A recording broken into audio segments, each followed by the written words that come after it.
नमस्कार, जय हिंद दोस्तों। मैं विकास तंवर एक बार फिर से आप सभी का स्वागत करता हूं एग्जाम टॉक्स में।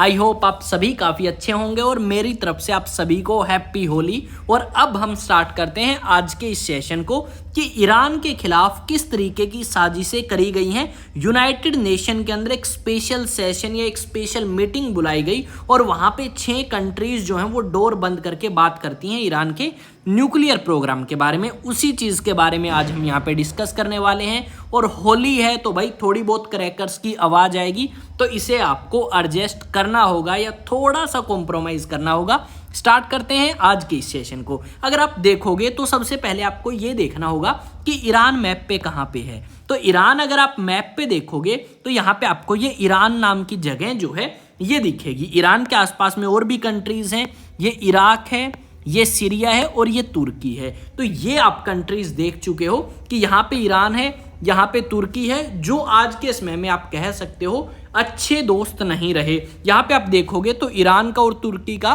कहीं ना कहीं बॉर्डर भी शेयर होता है। न्यूज़ देखो भाई, न्यूज़ लिखी गई है कि ईरान ने प्रोटेस्ट किया है किस चीज़ का, कि जो यूनाइटेड नेशन के अंदर एक मीटिंग कराई गई है न्यूक्लियर प्रोग्राम को लेके कि ईरान जो है वो अपना न्यूक्लियर प्रोग्राम बंद कर दे। इस चीज़ को लेके जब ये मीटिंग करी तो ईरान ने कहा कि यार ये तो बहुत गलत बात है, आप जो है एक प्लान कर रहे हो ताकि ईरान को तबाह किया जा सके। ईरान के ऊपर सैंक्शंस तो लगाई रखे हैं, साथ में वो अपने न्यूक्लियर प्रोग्राम का भी त्याग कर दे। यहाँ पे अब थोड़ा सा समझ लेते हैं क्या मुद्दा है। जैसा कि आप सभी को पता है, जो ईरान नाम की कंट्री है वो एक इस्लामिक कंट्री है और उनका मकसद रहा है कि वो एक न्यूक्लियर कैपेबल कंट्री बने। और जब वो न्यूक्लियर कैपेबल कंट्री बनना चाहते हैं तो उसके बीच में अड़चन पैदा करता है यूएसए, क्योंकि यूएसए और यूरोपियन कंट्रीज नहीं चाहती। उनको खतरा है कि अगर ईरान ने न्यूक्लियर वेपन्स बना लिए तो ये ईरान अपने न्यूक्लियर वेपन्स का इस्तेमाल कर सकता है इजराइल के ऊपर और बाकी कंट्रीज के ऊपर। तो ये जो यूएसए नाम की कंट्रीज है, इन्होंने बहुत सारे सैंक्शंस लगा रखे थे। फिर 2015 के अंदर एक डील होगी, ठीक है। उस डील के अंदर ये कहा गया कि जो ईरान नाम की कंट्री है वो अपना यूरेनियम एनरिचमेंट कम करेगा, यानी यूरेनियम का इंपोर्ट कम करेगा अपने देश में। और न्यूक्लियर प्रोग्राम के ऊपर काम जो है वो उस समय काफ़ी स्लो हो चुका था। फिर आए राष्ट्रपति ट्रंप और इन्होंने ये न्यूक्लियर डील कर दी कैंसिल 2018 में। उसके बाद ईरान ने दोबारा से भाई अपना न्यूक्लियर पावर प्रोग्राम जो है वो बढ़ाना स्टार्ट किया। अब राष्ट्रपति ट्रंप अभी रिसेंटली 3 से 4 दिन पहले ये बोलते हैं कि मैं ईरान के सुप्रीम लीडर से बात करना चाहता हूं और कुछ डील करना चाहते हैं न्यूक्लियर प्रोग्राम को लेके। पर ईरान के सुप्रीम लीडर ने कहा कि गधे व्यक्ति, जब तुमने पिछली बार डील करी थी तो क्यों तोड़ी? तुमने 3 साल वो डील चलने दी, उसके बाद जब पिछला कार्यकाल था उस कार्यकाल में तुमने डील तोड़ दी और अब तुम पीछे से प्लानिंग कर रहे हो। कौन कौन है प्लानिंग में? हाँ, कौन कौन हो प्लानिंग में? यूके, फ्रांस, जर्मनी, उसके अलावा और भी कंट्रीज हैं। और कौन कौन सी कंट्री हैं? यूएसए है, फ्रांस है, ग्रीस है, पनामा है, साउथ कोरिया है, ब्रिटेन है। ये सारी की सारी कंट्रीज जो हैं ये मिल के क्या करना चाहती हैं, ये कोई प्लानिंग करना चाहती हैं ताकि वो ईरान के ऊपर क्या कर सके भाई, सैंक्शंस लगा सके और ईरान का जो न्यूक्लियर प्रोग्राम का सपना है उसे कहीं ना कहीं कम कर सके या उस न्यूक्लियर पावर प्रोग्राम को नुकसान पहुंचा सके। ये इनका कहीं ना कहीं मकसद है। अब ईरान के जो लीडर हैं, सुप्रीम लीडर, वो इस चीज़ को लेके काफ़ी ज़्यादा खफा होंगे कि आपने अगर ईरान के न्यूक्लियर प्रोग्राम के बारे में बात करनी थी तो ईरान को उसके अंदर शामिल करो। अब ईरान के विदेश मंत्रालय ने क्या किया? ईरान के विदेश मंत्रालय ने भाई फ्रांस के, उसके अलावा ब्रिटेन के और 1-2 कंट्रीज़ के और एम्बेसडर्स को बुलाया और उन्हें कहा कि तुम इस तरीके की हरकतें अगर करते हो, यूएन के अंदर जो सिक्योरिटी काउंसिल है इसके अंदर टोटल 15 मेंबर हैं, 5 परमानेंट और 10 आपके नॉन परमानेंट, तो आपके टोटल 6 मेंबर जो हैं वो इकट्ठा हुए और उन्होंने कहा कि हमें क्या करना होगा, हमें इम्पोज करने होंगे सैंक्शंस ईरान के ऊपर। ये बात ब्रिटेन ने भी कही और धमकी दी कि भाई अगर ईरान मानता है तो बेटर है, अगर नहीं मानता तो साले के ऊपर सैंक्शन लगाओ, हमें कोई मतलब नहीं है, पर ईरान को हम न्यूक्लियर कैपेबल कंट्री नहीं बनने देंगे। ये आपका मकसद है। अब राष्ट्रपति ट्रंप जो है वो इस चीज़ को लेकर काफ़ी अग्रेसिव है और इनकी पॉलिसीज जो है वो बिल्कुल अलग रही है पहले से। अगर आप बात करें तो पहले भी इनकी पॉलिसी इसी तरीके से थी कि ईरान के ऊपर थोड़ा ज़्यादा एग्रेसिव रहना, और इस बार तो और भी ज़्यादा है क्योंकि ये कहीं ना कहीं प्रोटेक्ट करना चाहते हैं इजराइल को, जो कहीं ना कहीं अस्तित्व में आया था इसी अमेरिका की वजह से।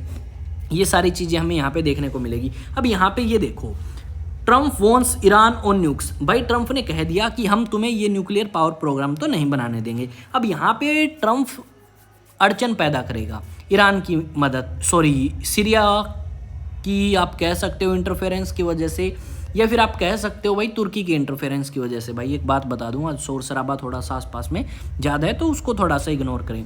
अब क्या होगा, जो आपका ये नाम की कंट्री है ना सीरिया, यहाँ पे तख्ता पलट हुआ अभी और बशर अल असद यहाँ से भाग के आपके रशिया में जाते हैं। जब यहाँ पे पहले बशर अल असद थे तो पूरे तरीके से ईरान का रुतबा था सीरिया के अंदर। अब सीरिया के अंदर जो रुतबा है वो तुर्की का है, यानी तुर्की का प्रभाव बहुत ज़्यादा है और इसी करके तुर्की और इसकी भी ज़्यादा अच्छी दोस्ती जो है वो हमें नहीं देखने को मिलेगी।